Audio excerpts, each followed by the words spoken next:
Hi മക്കളെ, നമ്മുടെ ആദ്യത്തെ GIB കഴിഞ്ഞല്ലേ? നിങ്ങൾ പ്രതീക്ഷിച്ചൊരു സ്കോർ നിങ്ങൾക്ക് കിട്ടിയിട്ടുണ്ടായിരുന്നോ? കുറേ ആളുകൾക്കൊക്കെ യെസ് എന്നായിരിക്കും ഉത്തരം. പക്ഷേ എനിക്ക് തോന്നുന്നു ഭൂരിഭാഗം ആളുകൾക്കും നോ എന്ന് തന്നെയായിരിക്കും ഉത്തരം.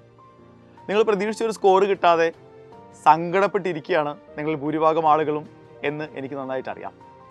അവരോട് സംസാരിക്കാൻ വേണ്ടിയാണ് വന്നിരിക്കുന്നത്. സത്യത്തിൽ GIB നടത്തിയത് നിങ്ങളുടെ സ്കോറിന് വേണ്ടിയോ നിങ്ങളുടെ പെർഫോമൻസിന് വേണ്ടിയോ മാത്രമായിരുന്നു? അല്ല എന്ന് തന്നെയാണ് ഉത്തരം. GIB കൊണ്ട് നിങ്ങളുടെ സ്കോർ വിലയിരുത്തുക അല്ലെങ്കിൽ നിങ്ങളുടെ പെർഫോമൻസ് വിലയിരുത്തുക എന്നത് മാത്രമാണോ ഉദ്ദേശം? ഒരിക്കലുമല്ല. പിന്നെ നിങ്ങൾ എഴുതിയ GIB കൊണ്ട് വേറെ എന്ത് ഗുണമാണുള്ളത്? അങ്ങനെ ചോദിച്ചാൽ ഒരുപാട് കാര്യങ്ങളുണ്ട്.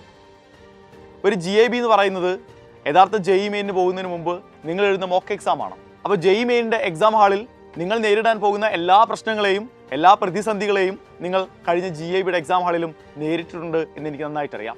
നിങ്ങളൊന്ന് ആലോചിച്ച് നോക്കുക. ഒരു എക്സാമിന് പോകുന്നതിന് മുമ്പ് GIBക്ക് പോകുന്നതിന് മുമ്പ് നിങ്ങൾക്ക് വ്യക്തമായ ഒരു പ്ലാൻ ഉണ്ടായിരുന്നില്ലേ? ഏത് രീതിയിലാണ് എന്ത് സ്ട്രാറ്റജിയാണ് എക്സാം ഹാളിൽ പ്രയോഗിക്കേണ്ടതെന്ന്? ആ സ്ട്രാറ്റജി കൃത്യമായിട്ട് ആ എക്സാം ഹാളിൽ പ്രയോഗിക്കാൻ നിങ്ങൾ പ്ലാൻ ചെയ്ത പോലെ നിങ്ങൾക്ക് സാധിച്ചിട്ടുണ്ടെങ്കിൽ അത് നിങ്ങളുടെ വിജയമാണ്. മറ്റൊരു കാര്യം, തന്നിരിക്കുന്ന സമയത്തിനുള്ളിൽ തന്നിരിക്കുന്ന ചോദ്യപേപ്പറിലെ ചോദ്യങ്ങളെ ഏത് രീതിയിൽ ആൻസർ ചെയ്യണം എന്ന് കൃത്യമായൊരു ഐഡിയ നിങ്ങൾക്കുണ്ടായിരുന്നില്ലേ? ഒരു ടൈം മാനേജ്മെൻറ്റ് പ്ലാൻ നിങ്ങൾക്കുണ്ടായിരുന്നില്ലേ? അതിന് നിങ്ങൾക്ക് സാധിച്ചിട്ടുണ്ടോ? ഉണ്ടെങ്കിൽ അത് നിങ്ങളുടെ മറ്റൊരു വിജയമാണ്. ദെൻ എക്സാം എന്ന് പറയുന്നത് സ്ട്രെസ്ഫുൾ ആണ് അല്ലേ? നമുക്കെല്ലാവർക്കും അറിയാം. പ്രത്യേകിച്ചും 10 ലക്ഷത്തിനപ്പുറം ആളുകൾ എഴുതുന്ന JEE മെയിൻ പോലൊരു ഹൈലി കോമ്പറ്റീറ്റീവ് പരീക്ഷ എന്ന് പറയുന്നത് ഭയങ്കര സ്ട്രെസ്ഫുൾ ആയിരിക്കും.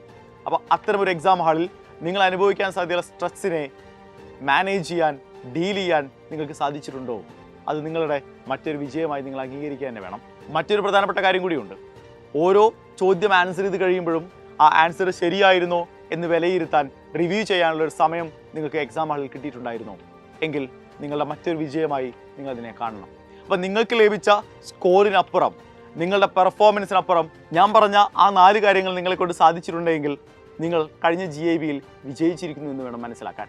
സോ ഒന്ന് മനസ്സറിഞ്ഞ് ചിരിക്കുക, ഒന്ന് റിലാക്സ്ഡ് ആവുക, സ്വയം ഒന്ന് അപ്രീഷിയേറ്റ് ചെയ്യുക, വെൽ ഡൺ എന്ന് സ്വയം ഒന്ന് പറയുക. കാരണം ഈ കോൺഫിഡൻസ് ആണ് നമുക്ക് അടുത്ത GIBയിലേക്ക് വേണ്ടത്. ഈ കോൺഫിഡൻസ് ആണ് നമുക്ക് വരാൻ പോകുന്ന JEE മെയിനിലേക്ക് വേണ്ടത്. ഇനി സപ്പോസ് ഞാൻ ഈ പറഞ്ഞ കാര്യങ്ങളിൽ ഏതെങ്കിലുമൊക്കെ കാര്യങ്ങൾ ചിലപ്പോൾ നിങ്ങളെ കൊണ്ട് ആ എക്സാം ഹാളിൽ സാധിച്ചിട്ടുണ്ടാവില്ല. എനിക്കറിയാം, ചിലപ്പോൾ നിങ്ങളുടെ സ്ട്രാറ്റജികൾ നിങ്ങൾക്ക് അവിടെ പ്രയോഗിക്കാൻ പറ്റിയിട്ടുണ്ടാവില്ല.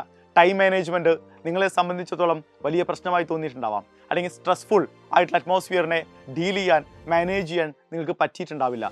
ആൻസറുകൾ റിവ്യൂ ചെയ്യാൻ പറ്റിയിട്ടുണ്ടാവില്ല.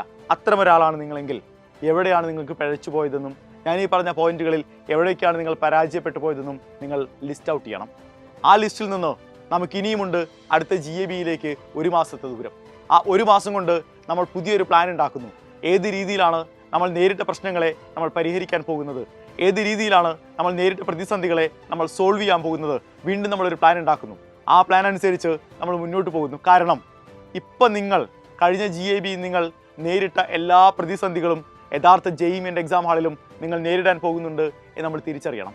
സോ അതിന് മുന്നോടിയായി നമ്മൾ നടത്തിയ GIBകളിൽ നിങ്ങൾക്ക് അത്തരമൊരു പ്രശ്നം തോന്നിയിട്ടുണ്ടെങ്കിൽ അതിനർത്ഥം നിങ്ങൾക്കത് തിരുത്താനുള്ള സമയമുണ്ട് എന്ന് തന്നെയാണ്.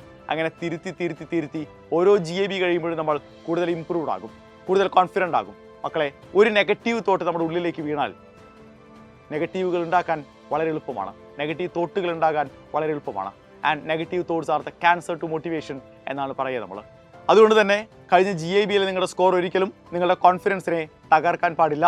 നിങ്ങൾ ഡീമോട്ടിവേറ്റഡ് ആയി പോകാൻ പാടില്ല. മക്കളെ, ഇനിയും 1 മാസം സമയമുണ്ട്. കൃത്യമായി പ്ലാൻ ചെയ്യുക, ഗംഭീരമായി മുന്നോട്ട് പോവുക. അടുത്ത GIBയിൽ നമ്മൾ ഈ പ്രശ്നങ്ങളെല്ലാം പരിഹരിക്കുന്നു, അടിപൊളിയായിട്ട് പെർഫോം ചെയ്യുന്നു. അപ്പോൾ നമുക്ക് കാണാം അടുത്ത GIBയിൽ. All the best.